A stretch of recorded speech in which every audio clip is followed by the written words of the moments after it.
বাউরে বাউ, এতে হুরা পাগল। আমি হুজুর অন বাইক নাই, এতে আরেকটা নইলে আরেক খুন করছে লাজকা। ছোটবেলা থেকেই শব্দ নকলের দারুণ দক্ষতা ছিল তার। অভিনয়েও ছিলেন সাবলীল। মঞ্চই হয়ে ওঠে তার প্রথম ভালোবাসা। জীবনে হাসি ছড়ানোর সহজাত প্রতিভায় রবিউল আলমকে নিয়ে আসে চলচ্চিত্রের রঙিন ভুবনে। এই কইলেন চা খাইবেন, অন খাইতেন না? অভিনয় আর টাইমিং দুয়ের মেলবন্ধন দ্রুত আলাদা করে চেনায় তাকে। সংলাপ বলার তালে তালে হাতির কানের মতো নিজের কান দুটোকে নাচাতেন তিনি, যা সিনেমার পর্দায় যোগ করত চরম হাস্যরস।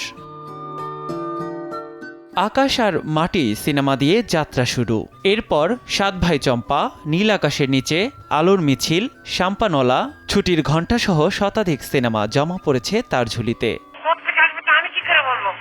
একজন হাসির কারিগর, মানুষকে আনন্দ দেওয়ার এক অকৃত্রিম মুখ।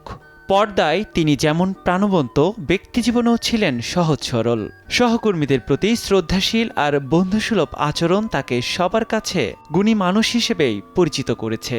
অভিনয় ছিল তার নেশা, আর দর্শকের হাসিই ছিল প্রাপ্তি। নিয়াত শুভ, সময় সংবাদ, ঢাকা।